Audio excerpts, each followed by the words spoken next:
ನೋಡಿ, ಸಚಿವ ಸಂಪುಟ ವಿಸ್ತರಣೆ ಮುಗಿದಿದೆ. ಈ ಸಂದರ್ಭದಲ್ಲಿ ಒಂದಿಷ್ಟು ಜನರು ಸಚಿವರಾಗ್ಬಿಟ್ರು, ಇನ್ನೊಂದಿಷ್ಟು ಆಕಾಂಕ್ಷಿಗಳಿಗೆ ಸಚಿವ ಸ್ಥಾನ ತಪ್ಪೋಗ್ಬಿಟ್ಟಿದೆ.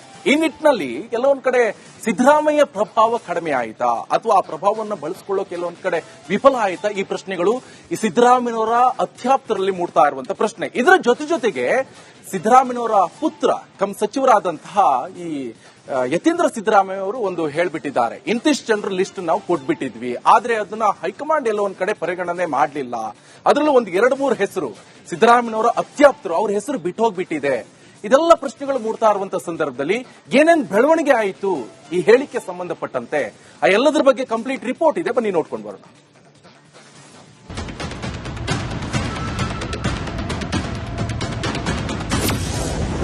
ಸಚಿವ ಸ್ಥಾನ ಸಿಗದಿದ್ದಕ್ಕೆ ಶಾಸಕರು ಕೊತ.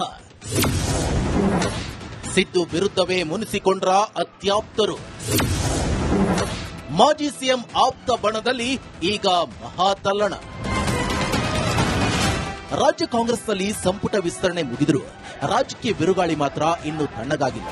ಸಚಿವ ಸ್ಥಾನ ಸಿಗಲಿದೆ ಎನ್ನುವಂತ ಭರವಸೆಯಲ್ಲಿ ತಿಂಗಳಾನುಗಟ್ಟಲೆ ಕಾದಿರುವಂತಹ ಶಾಸಕರಿಗೆ ಕೊನೆ ಕ್ಷಣದಲ್ಲಿ ಭಾರಿ ನಿರಾಸೆಯಾಯಿತು.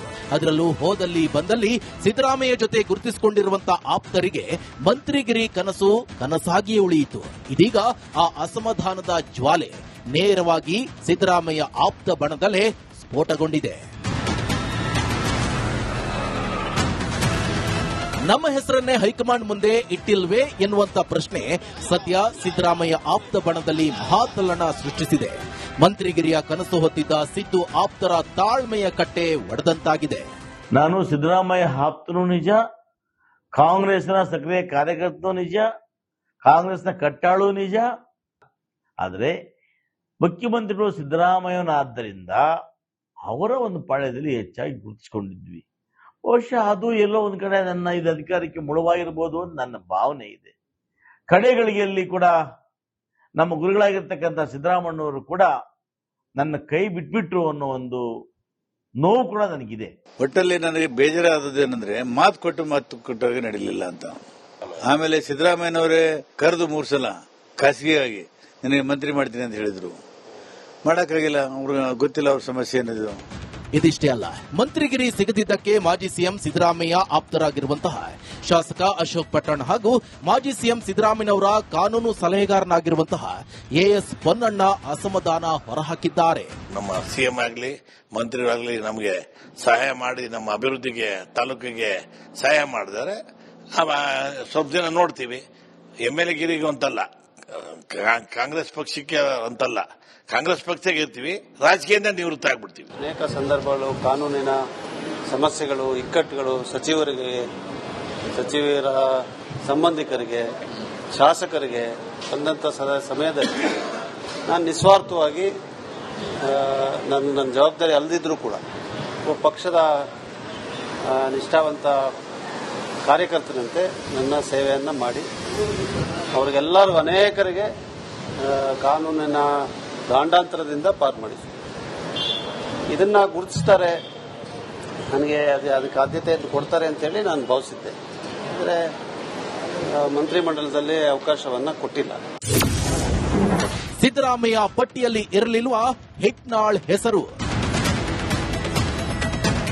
ಸಿದ್ದರಾಮಯ್ಯ ಅತ್ಯಾಪ್ತರಾದ ಎಚ್.ಸಿ. ಮಹದೇವಪ್ಪ, ರಾಘವೇಂದ್ರ ಹಿಟ್ನಾಳ್ಗೆ ಡಿಕೆ ಸಂಪುಟದಲ್ಲಿ ಸಚಿವ ಸ್ಥಾನ ಮಿಸ್ ಆಗಿದೆ. ಇದರಿಂದ ಬೇಸರಗೊಂಡಿರುವಂತಹ ಮಹದೇವಪ್ಪ ಏನೋ ದಿಲ್ಲಿ ಮಟ್ಟದಲ್ಲಿ ಲಾಬಿ ಶುರು ಮಾಡಿದ್ದಾರೆ. ಆದರೆ ಹಿಟ್ನಾಳ್ ಕೋಪ ಮಾತ್ರ ಕೊತ ಕುದಿಯುತ್ತಿದೆ. ಯಾಕೆಂದ್ರೆ ಇವತ್ತು ಸಿದ್ದರಾಮಯ್ಯ ಪುತ್ರ ಹೇಳಿರುವಂತಹ ಅದೊಂದು ಮಾತು ಅಸಮಾಧಾನಿತರ ಕೋಪವನ್ನ ಮತ್ತಷ್ಟು ಹೆಚ್ಚಿಸಿದೆ. ಸಿದ್ದು ಪಟ್ಟಿಯ ಸತ್ಯ ತೆರೆದಿಟ್ಟ ಪುತ್ರ ಯತೀಂದ್ರ. ಕಾಂಗ್ರೆಸ್ನಲ್ಲಿ ಮಂತ್ರಿಗಿರಿ ಫೈಟ್ ಬಗ್ಗೆ ಸಿದ್ದರಾಮಯ್ಯ ಪುತ್ರ ಸಚಿವ ಯತೀಂದ್ರ ಸ್ಫೋಟಕ ಹೇಳಿಕೆಯನ್ನ ನೀಡಿದ್ರು. ಹೈಕಮಾಂಡ್ಗೆ ಸಿದ್ದರಾಮಯ್ಯನವರು ಕಳಿಸಿರುವಂತಹ ಪಟ್ಟಿಯ ಲಿಸ್ಟ್ ಅನ್ನ ಸ್ವತಃ ಯತೀಂದ್ರ ಬಹಿರಂಗಪಡಿಸಿದ್ರು. ಇದೀಗ ಆ ಪಟ್ಟಿಯೇ ಹೊಸ ರಾಜಕೀಯ ಚರ್ಚೆ ಹುಟ್ಟುಹಾಕಿದೆ. ನಮ್ಮ ತಂದೆ ಸುಮಾರು 14 ಹೆಸರುಗಳನ್ನ ಶಿಫಾರಸು ಮಾಡಿ ಹೈಕಮಾಂಡ್ಗೆ ಕಳುಹಿಸಿಕೊಟ್ಟಿದ್ರು. ಸಮೀರ್ ಅಹಮದ್ ಮತ್ತು ಗಾಯತ್ರಿ ಹೆಸರನ್ನ ಶಿಫಾರಸು ಮಾಡಿರಲಿಲ್ಲ. ಏನು ಎಚ್.ಸಿ. ಮಹದೇವಪ್ಪ ಅವರ ಹೆಸರನ್ನ ಸಿದ್ದರಾಮಯ್ಯ ಶಿಫಾರಸು ಮಾಡಿದ್ರು. ಹೈಕಮಾಂಡ್ ಅವಕಾಶ ನೀಡಿಲ್ಲ ಅಂತ ಸ್ವತಃ ಯತೀಂದ್ರ ಸ್ಪಷ್ಟನೆ ಕೊಟ್ಟಿದ್ದಾರೆ. ಇತ್ತ ರಾಘವೇಂದ್ರ ಹಿಟ್ನಾಳ್ ಹೆಸರು ಪಟ್ಟಿಯಲ್ಲೇ ಇಲ್ಲ ಎನ್ನುವಂತ ಮಾಹಿತಿ ಹೊರಬಿದ್ದಿದೆ. ಹೀಗಾಗಿ ಅಸಮಾಧಾನ ಮತ್ತಷ್ಟು ಸ್ಫೋಟಗೊಂಡಿದೆ. ತಂದೆಯವರು ಎಲ್ರಿಗೂ ಗೊತ್ತಿರೋ ಹಾಗೆ ಜಮೀರ್ ಅವ್ರ ಬಗ್ಗೆ ಏನು ಶಿಫಾರಸ್ ಮಾಡಿರಲಿಲ್ಲ. ಸೊ ಹಾಗಾಗಿ 2 ಮುಸ್ಲಿಂ ಸ್ಥಾನಗಳು ಖಾಲಿ ಇತ್ತು. 2ರಲ್ಲಿ ಒಂದು ತನ್ವೀರ್ ಸೇಠ್ ಅವ್ರನ್ನ ಮಾಡಬಹುದಾಗಿತ್ತು. ಆದ್ರೆ ಹೈಕಮಾಂಡ್ ಅವರು ಬೇರೆ ಬೇರೆ ಕಾರಣಗಳಿಗೋಸ್ಕರ ಜಮೀರ್ ಅವರೇ ಈ ಬಾರಿನೂ ಆಯ್ಕೆ ಮಾಡಬೇಕು ಮಂತ್ರಿಯಾಗಿ ಅಂತ ಹೇಳಿ ಅವರು ಆಯ್ಕೆ ಮಾಡಿದ್ದಾರೆ. ಹಾಗಾಗಿ ತನ್ವೀರ್ ಸೇಠ್ ಅವ್ರಿಗೆ ತಪ್ಪಿದೆ. ಸೊ ಇದ್ರೊಳಗೆ ತಂದೆಯವ್ರದ್ದೇನು ಕೈವಾಡ ಇಲ್ಲ. ಇದ್ರು ಒಟ್ಟು 14 ಜನದ ಹೆಸರು ಕೊಟ್ಟಿದ್ರು. ನಾನು ಕೂಡ ಅದ್ರೊಳಗೆ ನೋಡಿಲ್ಲ, ತಂದೆಯವ್ರನ್ನ ಹತ್ರ ಕೇಳಿದ್ದಷ್ಟೇ.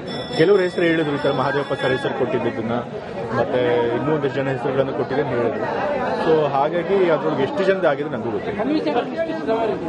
ನಾ ಹೇಳಿದ್ನಲ್ಲ, ಪೂರ್ತಿ ಲಿಸ್ಟ್ ನಾನು ನೋಡಿಲ್ಲ, ತಂದೆಯವ್ರ ಬಾಯಿಂದ ಕೇಳಿದ್ದಷ್ಟೇ. ನಾನು ಮಹಾದೇವಪ್ಪ ಸರ್ ಅವರ ಹೆಸರು ಅಂತ ಕೇಳಿದಾಗ ಖಂಡಿತ ಇತ್ತು.